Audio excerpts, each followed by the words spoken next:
Oshkosh Media is government programming on GovTV, community programming on Life TV, and community radio on Oshkosh FM 101.9. Welcome to the City Manager's Report, a look at city updates and a preview of the next Oshkosh Common Council meeting agenda.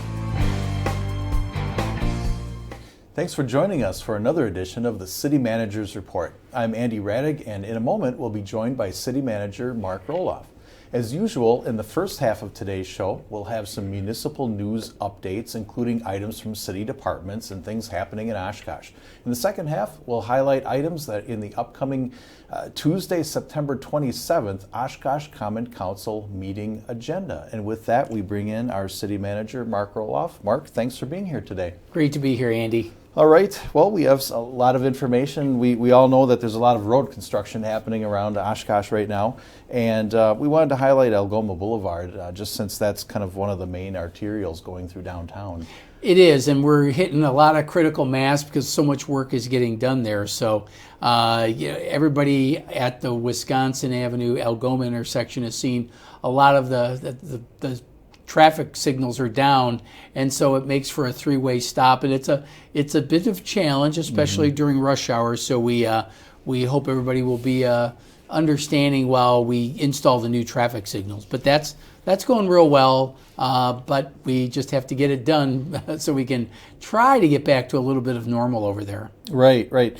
And I know that between Wisconsin Avenue and Woodland, that is mostly paved at this point, but as we're seeing here, we're still paving the other section a little bit further north. Yeah, as you go north, we've got about half of it done, so we're working on the other half. So it's amazing what our little drone capabilities give us the ability to get a good, literally, bird's eye view of the project. So it is going well. It's on schedule for completion in the fall, so we're excited about that, and we made sure we minimize the negative impact it was going to have on the university. But that's still a challenge, so we appreciate everybody in the university area putting up with all of the inevitable inconveniences that accompany any road project. As we say, it'll be great when it's completed.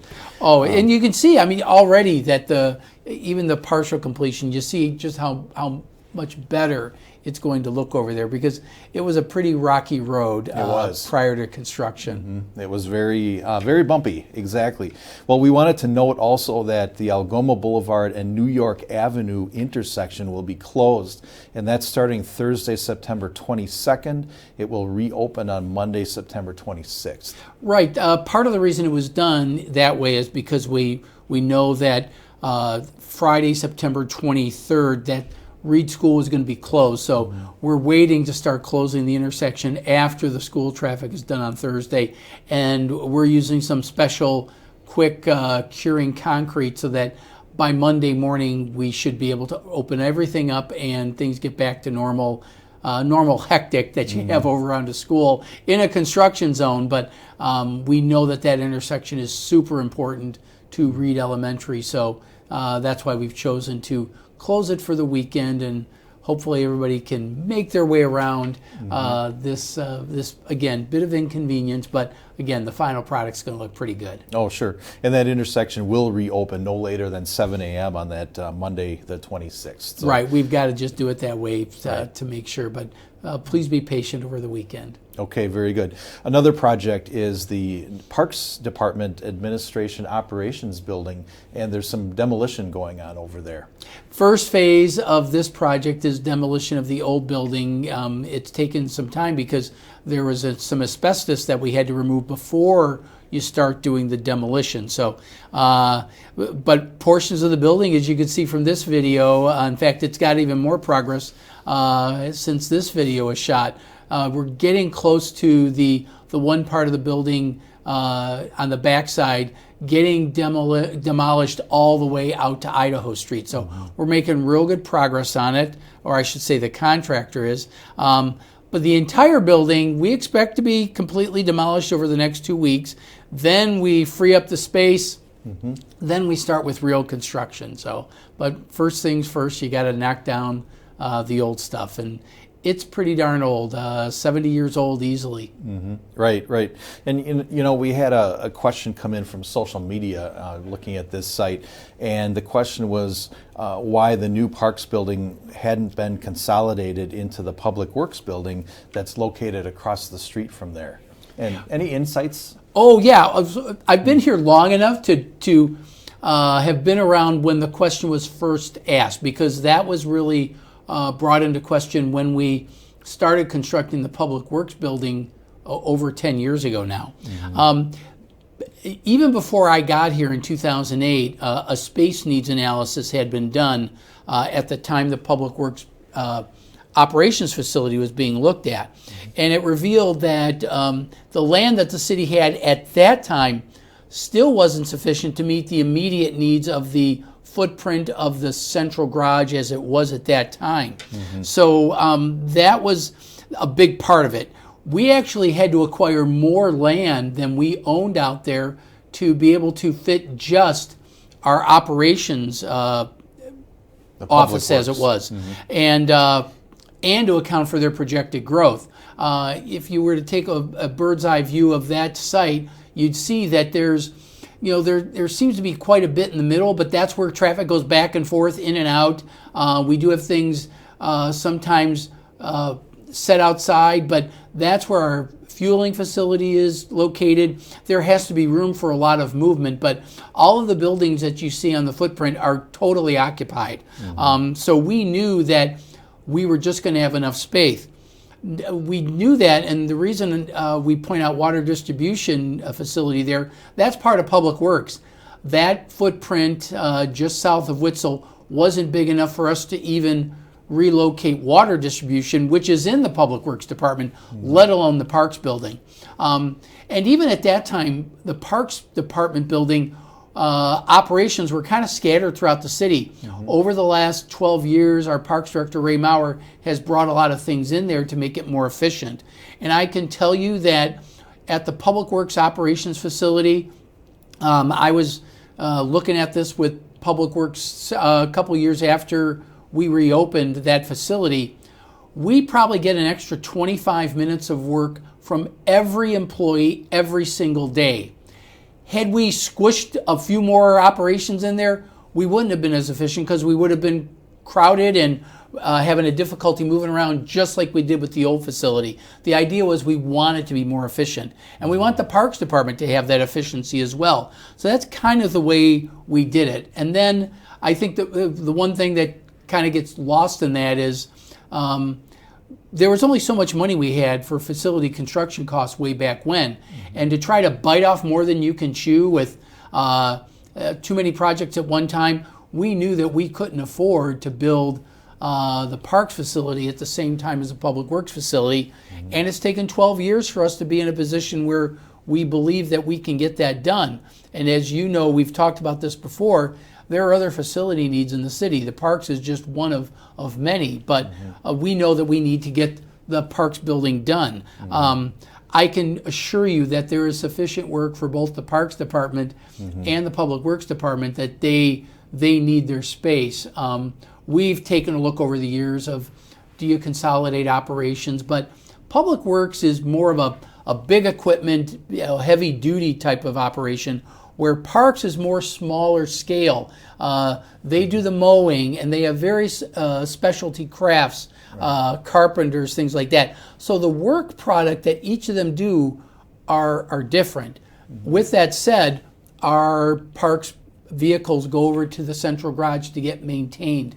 All vehicles except our buses get fueled at that facility. So we do make use of that site for multiple departments. Just people don't necessarily see it because it just kind of happens seamlessly. So I appreciate the question. I've been preparing to answer this question for 12 years now, but I think it bears repeating, and I appreciate, the person was asking a legitimate question, and I think we do owe him a thorough answer, and I think we've covered that, and I think we've gotten our money's worth out of the Public Works garage, and we're going to get the same benefit from our Parks building. Sure, and it still helps that the Parks facility is across the street from Public Works, so that collaboration is facilitated in that way as well. Oh, absolutely. I mean, there are many times where we're crossing the street to help each other out. Snow removal, we've kind of got our duties doled out about Parks will do this, Public Works will do that. But if we're ever in a jam, we know that we can help each other out. Okay, very good. Well, another piece of good news here is that the city was recently awarded a grant of almost $500,000 to continue to work toward alleviating flooding issues in the city. And I know that this is an ongoing process, but at least things are moving along. We're very appreciative from the Wisconsin Department of Natural Resources. They gave us a grant of nearly $500,000 from their Municipal Flood Control Grant Program. We were one of the few communities in the state that received the highest amount, so we were very appreciative of that as well. And it's being used to take care of the Sawyer Creek Watershed Rural 2 Detention Basin. You may have heard, people may have heard us talk in the past about the James Road Detention Pond, which is pretty far out of town, and this is just a little aerial view of that James Road. And I hear this quite often, well, the pond's dry, it doesn't work. It's like, the idea behind this pond is when it rains, it fills up, and then it is supposed to slowly drain out so that it gets the water to its destination, which is the Fox River and Lake Winnebago. But it will be dry most of the time. But I can assure you that, for example, the other day we had pretty good soaker. That pond was filled for that brief amount of time. But I don't necessarily send out videos in the middle of a driving rainstorm because I think the cameras can maybe we can lose a drone. Don't want to do that. But we know that it works. We know that it works well. And it does its job. It's really meant to take care of peak flows. So we actually need another pond out there over and above James Road. I know a lot of people have made comments. They notice that things have improved, particularly downstream, because we're holding the water back long enough for all the water in the immediate area from the neighborhood to drain out, and then we slowly let the water out of these ponds back into the creeks when the creeks aren't as swollen as they were before. So if you give it 24 hours, the creek is narrowed up a little bit so it can accept a little more water, and that's the whole principle behind doing these things. So hopefully that that didn't get too complicated to explain it, but we're so excited that the Wisconsin Department of Natural Resources felt this was going to be helpful enough. This next pond is going to be a 55-acre dry detention basin, and it's going to be the second largest pond in Sawyer Creek, which is our largest watershed by far.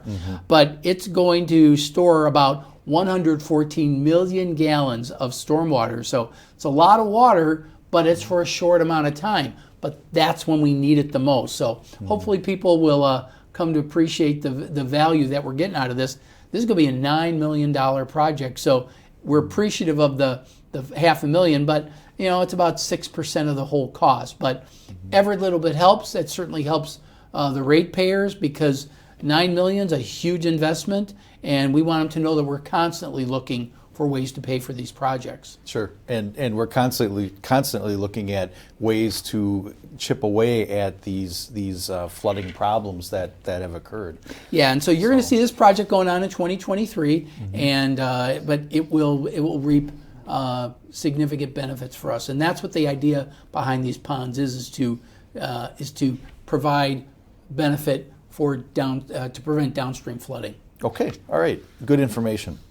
Well, we also have an election coming up on November 8th, and we wanted to pass along some updates and news for our viewers. We want to remind everybody that absentee ballots can be requested online at myvote.wi.gov, and also the city clerk's office is always happy to assist with those absentee ballot requests. And their phone number is 920-236-5011. And it's important that the absentee ballots must be returned to the city clerk's office during regular business hours or through the U.S. mail. Per a recent Court of Appeals decision, absentee ballots may not be returned by using the City Hall drop box. That's forbidden by state law, so we have to comply with that. And voters themselves may only drop off or mail their own absentee ballot. You cannot have somebody else do it for you. Again, that's the law. There are some new twists in the law that I know you're familiar with, Andy. Right. Just that there are some accommodations for those with disabilities, and a voter can have a person deliver their absentee ballot to the municipal clerk, and if they require assistance. Right, but that's only for people who require assistance. Right. But I can't say, hey, Andy, will you drop this off for me or put it in the mail for me?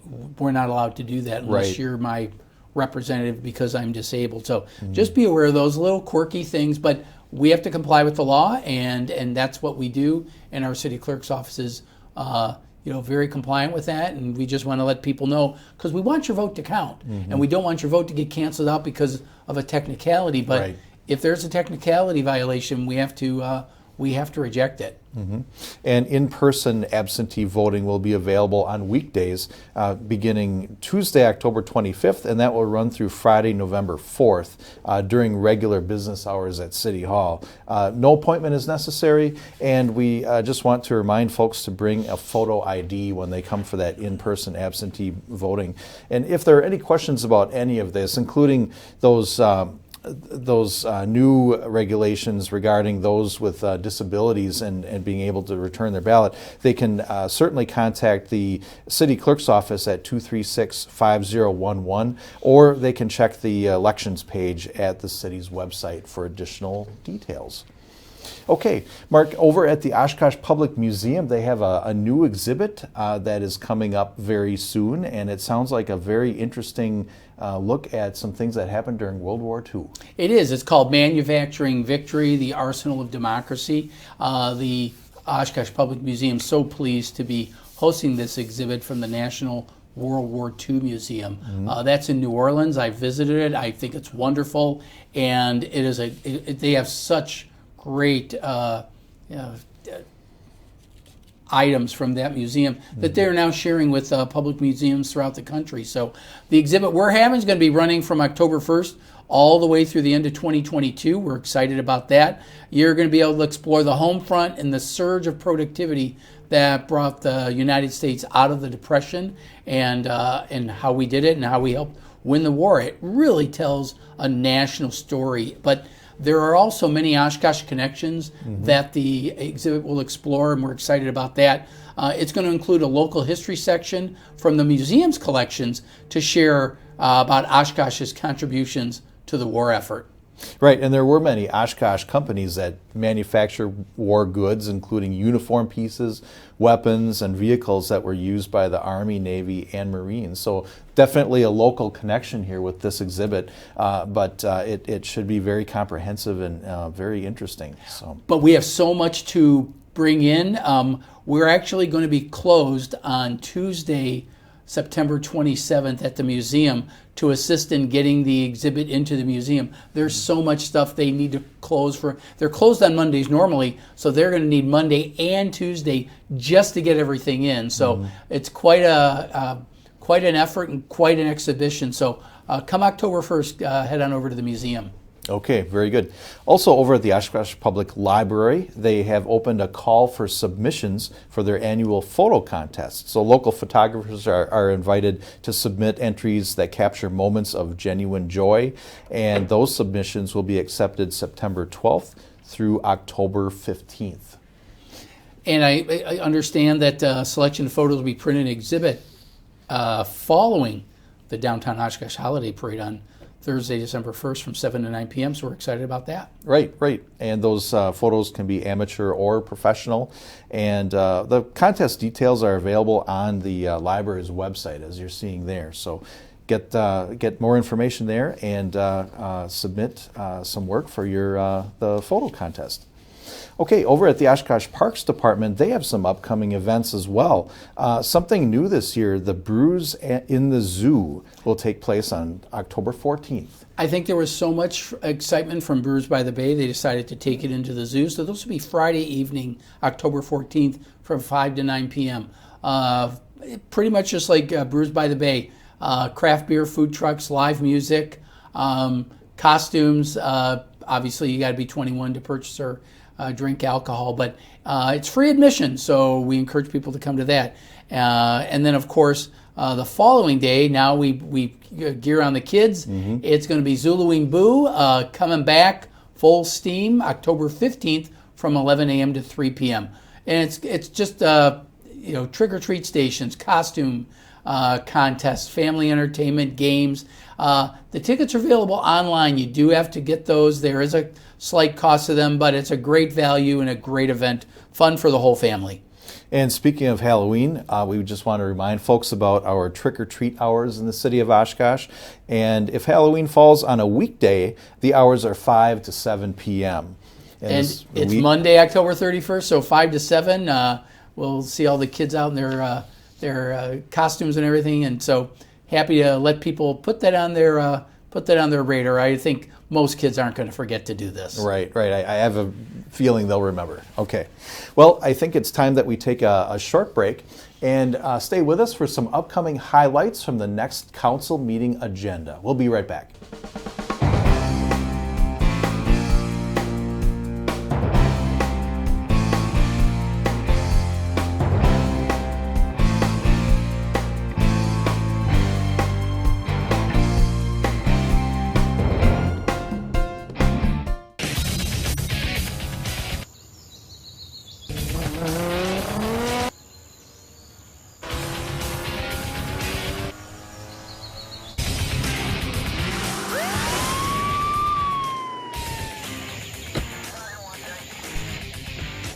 Any idea how fast you were going today?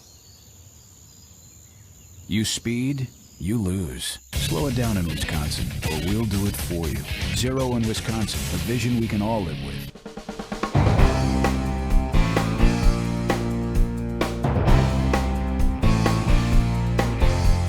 And welcome back to the City Manager's Report. I'm Andy Radig along with City Manager Mark Roloff. Let's turn our attention to the agenda items from the upcoming Tuesday, September 27th Oshkosh Common Council meeting. And Mark, on the consent agenda, there's an item. We were just talking about things over at Menominee Park, and we're doing some updates and maintenance for Pratt Trail reconstruction over at Menominee Park. Yeah, Pratt Trail is the road that really goes around the zoo and through the area that's pretty much celebration of lights. So this is proposed to get repaved. It's getting awarded now, but it's not going to get done until 2023, primarily because we've got the Fox and Bear exhibit that's being built right now over at the zoo, and there's construction trucks that are going back and forth. And we want the construction trucks to beat up an old road, not a new road. And then similarly, Celebration of Lights starts fairly soon to get everything set up for the holiday season. So we want to make sure that they aren't interrupted with their setup. So we'll do it all in 2023, and we're excited that it's going to get done. If you've driven that road, you understand why it's needed. Mm-hmm. It's pretty bumpy. Okay, and then we have another item on the agenda for grant application authorization for an urban forestry grant. And I know we need to be replacing some of these ash trees that unfortunately are dying throughout the city. You're right. The emerald ash borer has wreaked havoc throughout our community, and council has appropriated additional funds to get rid of the trees, but getting them replaced is really the challenge. And here's a good contrast. Here's along Sawyer, where the ash tree in the background is completely gone, and so we're looking at trees like the one in the foreground there to replace the ash trees. And so we're applying for grants to get these things done. We're partnering with the Oshkosh Area Community Foundation, but we know we have to get some trees replanted, and that's what this purpose of this grant is going to be for. Mm-hmm. Okay, and then we have another item on the consent agenda coming up a little bit later, and this relates to health insurance for city employees. And like everybody, costs are going up. Costs are going up a great deal in this area. The COVID has certainly hit the healthcare industry, and unfortunately those costs have to get passed on. We at the city are looking at a 16.6% increase in our health insurance, and so we have to brace for that as the impact on the budget. Our health insurance program is a $10 million a year cost, so we obviously are going to be hit pretty hard with that. So this is awarding the bid for next year's insurance. Fortunately, on the dental side, which is also getting awarded, it's only about 1.6%. So we're a little more pleased with that, but it's just one of those things that healthcare costs continue to rise, and that's something that we have to shoulder that cost of that benefit to attract and retain employees here. Sure. Okay. And then we also have several special events, so we wanted to note that the Downtown Oshkosh Holiday Parade is taking place on December 1st. Now, that's a little bit later than it normally is. Yeah, it's like 2 weeks later. Normally we have it the week before Thanksgiving, but there just happens to be a little Green Bay Packer game that Thursday. And we know we don't want to compete with the Packers, or maybe the Packers don't want to compete with us, so we're moving it back. Moving it back 1 week would take us to Thanksgiving. Obviously, that's not going to work either. So it's going to be a little chillier out there probably on December 1, but the kids know how to bundle up and have fun. So we're just kind of getting a save the date thing out there for December 1. Okay, and shameless plug that Oshkosh Holiday Parade will be televised on Oshkosh Media Life TV, so you can be looking for it there. If it's a little too chilly for you and you would like to watch it on television, you can certainly watch it there or stream it on our streaming services. Okay, then Mark, under new ordinances, we have an item where we are designating some bike lanes, and this is on South Main Street, and I believe they call this a road diet. We've done several of these throughout the city, and we've been working with the Wisconsin Department of Transportation on how we look at long-term, for South Main Street. This is an example of what the street's going to look like. Okay, and certainly, the way that these road diets work, you have a two-way left turn lane in the middle of the road, and then a lane on either side of that goes in either direction, and then outside of that there are some bicycle lanes. So that's kind of the layout of it, and this improves safety, and it's really a continuation of what is already in place a little bit further north on South Main Street. Yeah, we've determined that the traffic volume on South Main doesn't rise to the level of 4-lane anymore. Okay, very good. All right, and then we just wanted to point out that we have some future budget workshops that are coming up on October 17th and 18th, and those will be televised on Oshkosh Media Gov TV, and those are really kind of like those are the all-day sessions with departments, I believe. The council gives us 2 days to meet with department heads, discuss priorities, and then figure out a way to balance the budget, have a reasonable tax rate. So all those things are part of that workshop. But just giving everybody a heads up that GovTV will be filled with activity on that day with the council and department heads meeting. It'll be like C-SPAN. Kind of like that, yeah, exactly. Okay, very good. All right, well, I think that's about all that we have for today, Mark, and we'll give your voice a little bit of a rest there. And we thank you for your insights. Always a pleasure, Andy. Thank you. Okay, and thank you for joining us today. We appreciate you tuning in. Again, that Oshkosh Common Council meeting is at 6 p.m. this Tuesday, September 27th at City Hall, which is 215 Church Avenue. You can watch that meeting live on GovTV, which is Spectrum Channel 10, Uverse Channel 99, and streaming on YouTube and OshkoshMedia.org.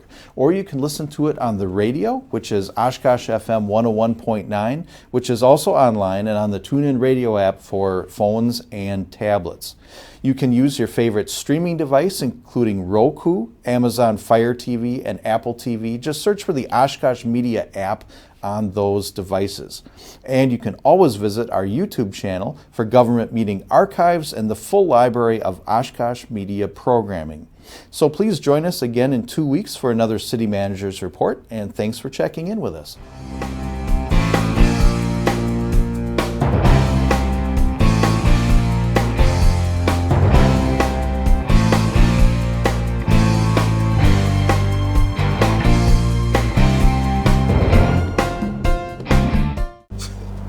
I'm not your charity case.